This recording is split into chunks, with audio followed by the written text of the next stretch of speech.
used to play a game every time I'd meet somebody or I was in a public setting and they didn't know me and I didn't know them. After we'd talk about where you came from and what did you do?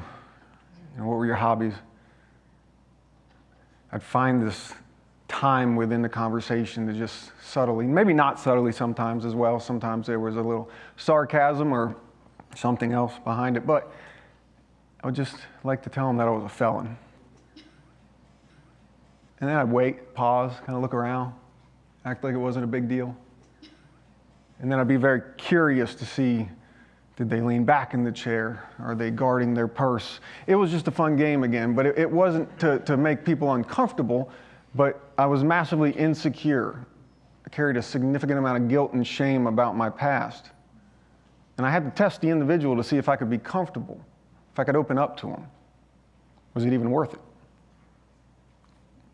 Or had they already, from a very young age, had an assumption and a stereotype, if you will, and I was just in a bucket.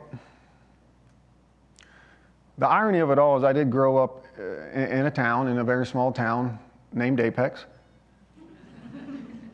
And I had a very sheltered and child. My parents are still happily married, and I myself looked at someone who went to prison or was in prison, been to prison, that they were nothing. You know, they were trash. They were disposable. And then, of course, as a fun story goes, I found myself in prison. What I found or what I saw, it was shocking. It was the complete opposite of what, again, for many years through my childhood, through high school, that I assumed or I felt confidently I was going to find in prison. Intelligent, brilliant, caring, loving individuals. And yes, sure, before I go any further in my talk, there's a huge bucket of individuals who absolutely deserve to be there. But I'm not talking about them. I'm talking about the other side. People that maybe just made a mistake. And so I met people, successful people. And I'm going to explain to you all how while my friends and my buddies who were in universities and were in, economics and calculus, and I was learning how to navigate through the reality of the life that was going to happen when I got out of prison, while they spent a lot of money reading books. And if we backtrack again, growing up in Apex, youngest of 3 brothers, again, parents raised 3 sons, reckless sons, but raised them as well as you possibly could. I played piano, I played drums, I was an athlete. I had straight A's until I started smoking weed. Eventually, again, addiction led me to breaking the law. Not again that I needed to be a criminal, but because that's just what happens. I found myself in jail and then eventually found myself in a courtroom. And when I was sentenced, the judge looked at me and he said, "You're going to go spend some time with some not so nice individuals. And when you get out of prison, you'd be lucky to become a garbage man." I was 19 years old. I was lost. I didn't know who I was. I got kicked out of high school. I grew up in a town where you're supposed to do this, and I threw it all away at the age of 17 when I got my first felony. I had an extremely large bag of weed, and I became a felon at 17. Military, Army, Air Force, college. Nobody directly said that to me, but again, as a 17-year-old individual, that's what was smacked in front of me.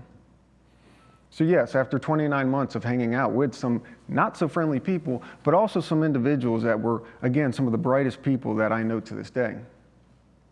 They taught me couth, they taught me manipulation, they taught me the ability to sift through individuals that probably did not want to do some nice things, but yet I did not get stabbed once.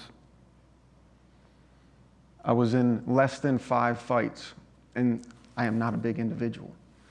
If you meet my older brother, he probably would have done much better than I did, but again, I didn't need to fight because I was smart enough to think my way out of it. But how did I learn that? From other individuals that took care of me.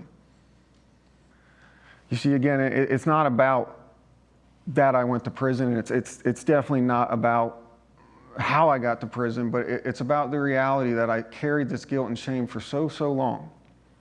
I drank it away, used drugs, pushed it down. But then I was given a chance. And I did have to take the step myself to sober up. It wasn't as if I could continue this lifestyle and people were going to take care of me, but I did my time and wallowed in self-pity, and then I found myself in a treatment center at the age of 25. What I want to explain to you guys today is that I feel as if, and myself included for many years, I put this group of individuals in a bucket and I left them there. And the sad reality is that might still be the case today, but the individuals in that bucket that we disregard might actually be what we need to see progress.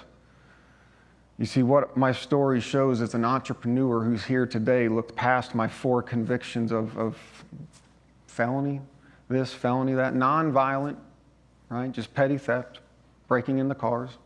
I did think I was doing a service teaching individuals to keep their cars locked at night, but they didn't think so, that it was such a kind community service act that I really thought I was doing at 2 a.m. on a lot of drugs. I'm not a criminal. I made a lot of mistakes. 3 years after prison, 3 years after drinking a hellacious amount of whatever I could find, I found myself in a treatment center. I started doing the right things. And again, an entrepreneur looked past everything and said, I'm going to give you a job. You see, individuals like us that have been ripped away from the world and have been forced to sit down and think about what exactly you want to be. What do you want to do and how do you want to do it? You give us a key to a castle. We'll protect that castle. We'll be loyal forever. We'll build things around it. We'll highlight it. We'll do whatever we can to say, this is the home someone gave me. Someone gave me a chance. A mayor who shows compassion or grace doesn't worry about his image, is willing to bring in a felon, full sleeve of tattoos, take a photo with me and say, I believe he can change. Small little acts, that's all it took. Today I work for a drug and alcohol treatment center. I own a couple companies. I wish I could see that judge. Just maybe shake his hand, look him in the eye, and maybe say not one word at all. But I'm grateful for that judge. Because again, the statement, the sentence that for whatever reason, I won't make assumptions as to why he said it. Maybe he just had a bad day.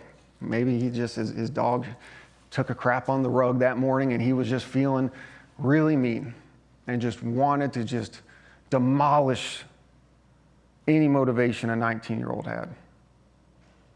To this day, as a 32-year-old, it's still the strongest fire inside.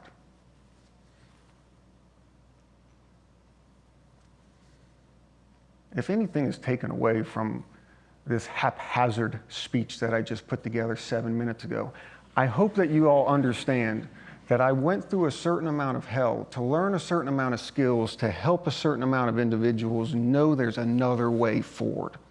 Not this life that society says you should now just accept. Bullshit. Individuals like myself, we see clearly. We have drive. And we, again, have a loyalty to the passion that, again, sometimes someone gave us. Someone gave us a chance. And so, again, all I ask is that everyone, I can give you statistics, but who cares? 1 in 4 people struggle with mental health and addiction. Fantastic. We look at that, we say, wow, we continue to listen to our music as we drive home. The truth is, you look around, and there's people in here still struggling. But do we give them a safe space to say, I need help? Or do we continue to act a way that forces them to stay hidden?